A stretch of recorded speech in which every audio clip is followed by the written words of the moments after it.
জঙ্গলে বৃষ্টি শুরু হয়েছে বেশ কিছুদিন হয়ে গেছে। প্রত্যেক বছরই তো বৃষ্টি হয়, কিন্তু এই বছর বৃষ্টিটা যেন থামার নামই নিচ্ছে না। অনেক দিন ধরে বৃষ্টি হওয়ার কারণে জঙ্গলের অনেক পাখিদের ঘরেই খাবার শেষ হয়ে গিয়েছিল। অন্যদিকে টুনি পাখির খাবার নিয়ে কোনো চিন্তাই ছিল না, কেননা টুনি পাখি বর্ষার আগেই অনেক খাবার এক জায়গা করে রেখেছিল। আর টুনি পাখি তার বাচ্চাদেরকে নিয়ে তার ঘরের মধ্যে বেশ সুরক্ষিত ছিল। আরে বাচ্চারা, তোমরা দুজন তো আমাকে বারবার করে বলছিলে, মা এত খাবার কেন গুছিয়ে রাখছো? এখন দেখলে তো জঙ্গলে তো বৃষ্টি শুরু হয়েছে, আর বৃষ্টি থামার নামই নিচ্ছে না। জঙ্গলে তো অনেক পাখিদের ঘরে কোনো খাবারই নেই, কিন্তু আমাদের দেখো খাবার নিয়ে কোনো চিন্তাই নেই, কারণ আমি বৃষ্টি শুরু হওয়ার আগেই অনেক খাবার এক জায়গা করে রেখেছি, তাই আমাদের খাবার নিয়ে কোনো চিন্তা নেই। আর তোমরা দুজন কি জানো আমি এই সমস্ত কিছু কোথা থেকে শিখেছি? আমি আমার পূর্বপুরুষদের কাছ থেকে শিখে রেখেছি।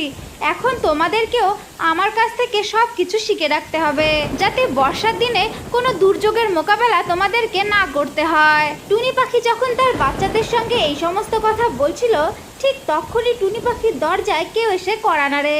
মা, আমাদের ঘরের বাইরে কে এসেছে? আমি জানি না আমার বাচ্চা, আমি দেখছি কে এসেছে। আরে আমার ঘরের বাইরে কে দাঁড়িয়ে আছো? আরে টুনি পাখি, আমি কালু কাক, আমি তোমাদের প্রতিবেশী।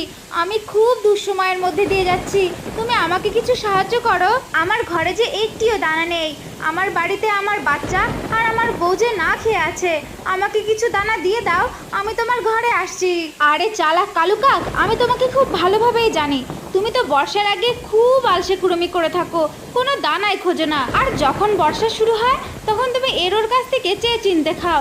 এটা কিন্তু একদমই ভালো নয় কালু কাক। আরে টুনি পাখি, তুমি আমাকে এমনভাবে বলো না, এখন আমার ঘরে যে আমার বউ আর বাচ্চা, ওরা দুজন না খেয়ে আছে, তুমি যদি আমাকে কিছু দানা দিতে তাহলে খুব উপকার হতো। মা, কালু কাক আঙ্কেলকে দেখে তো মনে হচ্ছে খুব অসুবিধার মধ্যেই আছে, তুমি কালু কাক আঙ্কেলকে কিছু সহায়তা করো মা। ঠিক আছে বাচ্চা, আমি দেখছি কি করা যায়। আরে কালু কাক, শুনে রাখো, আমি তোমাকে এখনকার মতো দানা দিয়ে দিচ্ছি, আর এরপরের থেকে নিজের দানা নিজেই খুঁজে নেবে, কেমন? তোমার এরোর কাছ থেকে চেয়ে চিনতে খাওয়া আমার একদমই পছন্দ হয় না। কেন?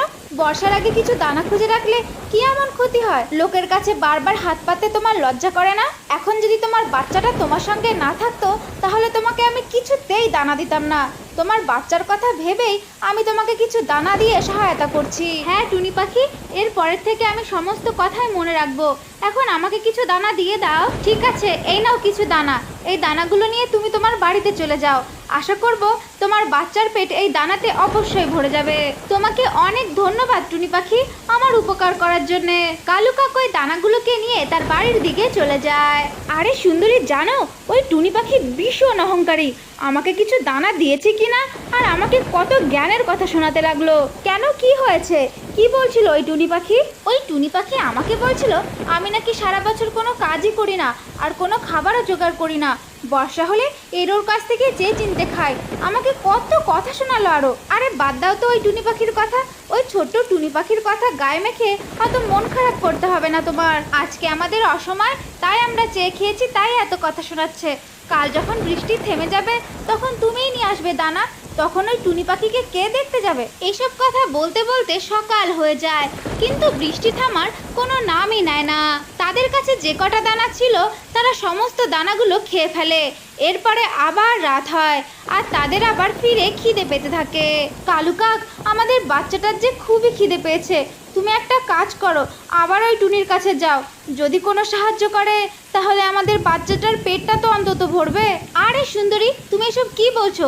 আমি যেতে পারবো না ওই টুনি পাখির কাছে, ওই টুনি পাখির জ্ঞানের কথা মোটেও সহ্য হয় না আমার। তুমি যদি না যাও তাহলে আমরা কি খাবো বলো তো? আরে সুন্দরী, তুমি ওসব নিয়ে একদম চিন্তা করো না, ওই টুনি পাখির ঘরে অনেক দানা আছে। টুনি যখন ঘুমিয়ে পড়বে আমি তখন যাব ওর ঘরে থেকে দানা চুরি করে নিয়ে আসবো। হ্যাঁ, তাহলে তো ঠিকই আছে, তুমি তাই করো, আমরা সবাই তো পেট ভরে খেয়ে নেব, আর ওই টুনি পাখি খিদে পেটেই ঘুমিয়ে পড়বে। এরপরে কালু কাক গভীর রাত হওয়া পর্যন্ত অপেক্ষা করতে থাকে।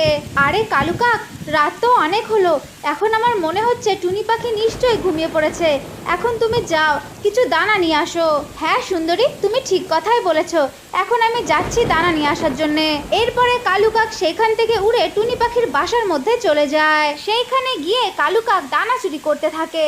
ঠিক তখনই টুনি পাখির ঘরে থাকা মোমবাতিটা নিচে পড়ে যায়, আর ওই মোমবাতি থেকে কালু কাকের লেজের মধ্যে আগুন ধরে যায়। তখন জ্বালা যন্ত্রণায় কালু কাক চিৎকার করতে থাকে, আরে কে আছো, বাঁচাও আমাকে, বাঁচাও, আমার লেজে যে আগুন লেগে গেছে, আমাকে বাঁচাও। কালু কাকের এমন চিৎকারে টুনি পাখির ঘুম ভেঙে যায়, আর উঠে গিয়ে কালু কাকের লেজের মধ্যে থেকে আগুনটা লিভিয়ে দেয়। এরপরে টুনি পাখি কালু কাককে বলতে থাকে, আরে কালু কাক, শেষমেশ তোমাকে কিনা চুরি করতে হলো, ঠিক আছে নিয়ে যাও কিছু দানা এখান থেকে। আর হ্যাঁ, একটা কথা মাথায় রেখো, বাড়ি গিয়ে তোমার লেজের একটু মলম পট্টি অবশ্যই করে নিও, কেমন কালু কাক?